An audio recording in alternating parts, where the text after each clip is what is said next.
दिसेल का? हो, घाटावर दिसणार आहे. 3 फेऱ्यांमध्ये. 3 फेऱ्यांमध्ये.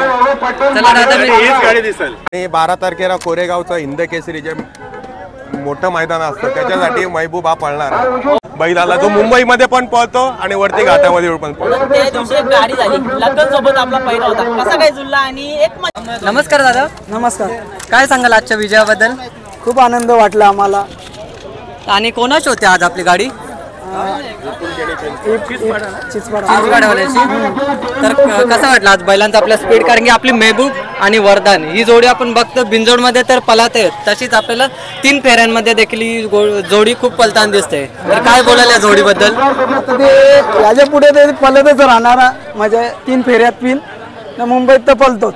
कारण की एक बोलायला अशी हरकत नाही, देवाने जुळून दिलेली जोडी आहे. कारण की आपला वरदान आदात असताना ही जोडी जुळलेली आहे आणि आता दुसरा आहे ना? दुसरा आहे आता. आणि आता दुसरा असल्यानंतर आता येणाऱ्या काही एखाद्या महिन्यात आपल्याला ही जोडी या आपला बैल इकडे घाटावर दिसेल का? हो, घाटावर दिसणार आहे. 3 फेऱ्यांमध्ये. 3 फेऱ्यांमध्ये. चला दादा, हीच गाडी दिसेल. हीच गाडी दिसेल. बघा दादा सांगतात की हीच गाडी दिसेल, कारण की ही गाडी स्पीड तुम्ही बघत आहात किती स्पीड आहे या गाडीला. तर दादा मी तुम्हाला शुभेच्छा देतो खूप साऱ्या. थँक्यू. आज चांगली शर्यत झाली, आमची मैत्रीपूर्ण शर्यत झाली आणि शर्यत पण आम्ही फरकात जिंकून आलो. त्याबद्दल आम्ही आमच्या नंदींचे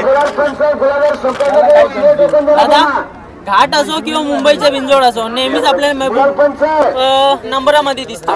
कारण मला माझ्या मते अशी कमी मोजकीच बैल आहेत हाताच्या बोटावर मोजून आहेत की जे वरती पण पळतात आणि मुंबईमध्ये पण तेवढा स्पीड लावतात. त्यामुळे आमचा महबूब आम्ही स्वतः आमच्या मित्रमंडळी सगळे भाग्यशाली समजतो आम्ही स्वतःला की आमच्या दावणीला असा बैल आला जो मुंबईमध्ये पण पळतो आणि वरती घाटामध्ये पण पळतो. त्या दिवशी एक गाडी झाली, लग्न सोबत आपला पहिला होता, कसा काय जुळला आणि एक म्हणजे त्या नंदी सोबत पळण्यासाठी ना अशी लाखोची लाईन लागलेली आणि तो मान तुम्हाला भेटलाय. ऍक्च्युली त्या लक्कन सोबत पळायला भरपूर बैलांच्या गाडा मालकांना अशी अपेक्षा असते की त्या नंदी बरोबर पळावा.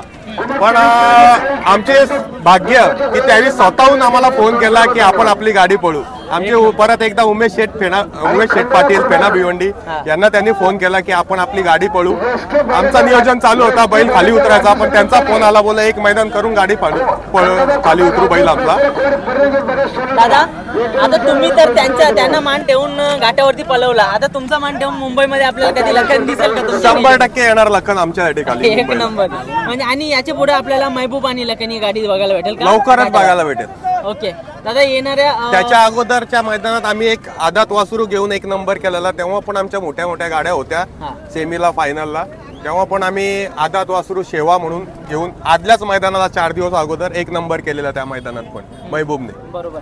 दादा, बरीचशे नंदी आपण बघतो की घाटावरनं इथे आल्याच्या नंतर त्यांना हवामान सुट होत नाही आणि म्हणजे जास्त पळत नाही बोला किंवा काहीतरी या उष्माघातामुळे थोडेसे कमी पळतात. अशा वेळी आपल्याला पण एक भीती असते की घाटावरती आणून परत इकडे आणल्याच्या नंतर कमी नाही झालं पाहिजे. अशा वेळी पहिले आम्ही महबूब पळत होतो, फक्त मुंबईमध्ये पळत होतो.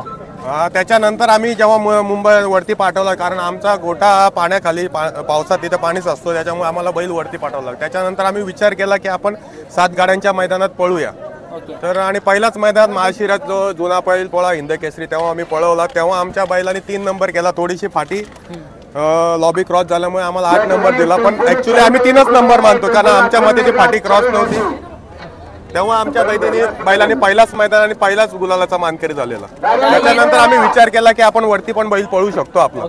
दादा, येणाऱ्या कालामध्ये आता आपला म्हणजे 1 ते 1.5 महिना राहिलेला आहे. याच्यानंतर नियोजन घाटावरती कोण करणार आणि कसं काय? सोबत आपला वरदान पण असणार. आमच्या तिकडचे मित्र आहेत आकाश भाऊ लवटे मोरगावचे, त्यांच्याकडे बैल असतो सांभाळायला, ते नियोजन करतात. नंतर आमचे संतोष ड्रायव्हर असतात, सुजित भोसले असतात वरचे मोरगावचे, ते सगळे नियोजन करतात वरती. ओके दादा, येणाऱ्या शर्यतीसाठी तुम्हाला खूप साऱ्या शुभेच्छा. बिंजोडचा काल थोडासाच राहिला आहे, त्याच्यामुळे आणखी आपला नंदी असाच वरती जावा आणि अशाच शर्यती कराव्या. आणि 12 तारखेला कोरेगावचं हिंद केसरी जे मोठं मैदान असतं त्याच्यासाठी महबूब हा पळणार. ओके दादा, एक मोठी हिंद दिली पहिल्याचं, तर आता आपण विचारू कारण पहिला गुपित असतात. दादा, अशा मैदानाला आपण पहिला गुपित का ठेवता? कारण कधी काय होतो, कोणतरी जे मित्र संबंध असतात की बाबा याला बैल नको देऊ, इथं चिंतक भरपूर असतात या शहरात की याला बैल नको देऊ,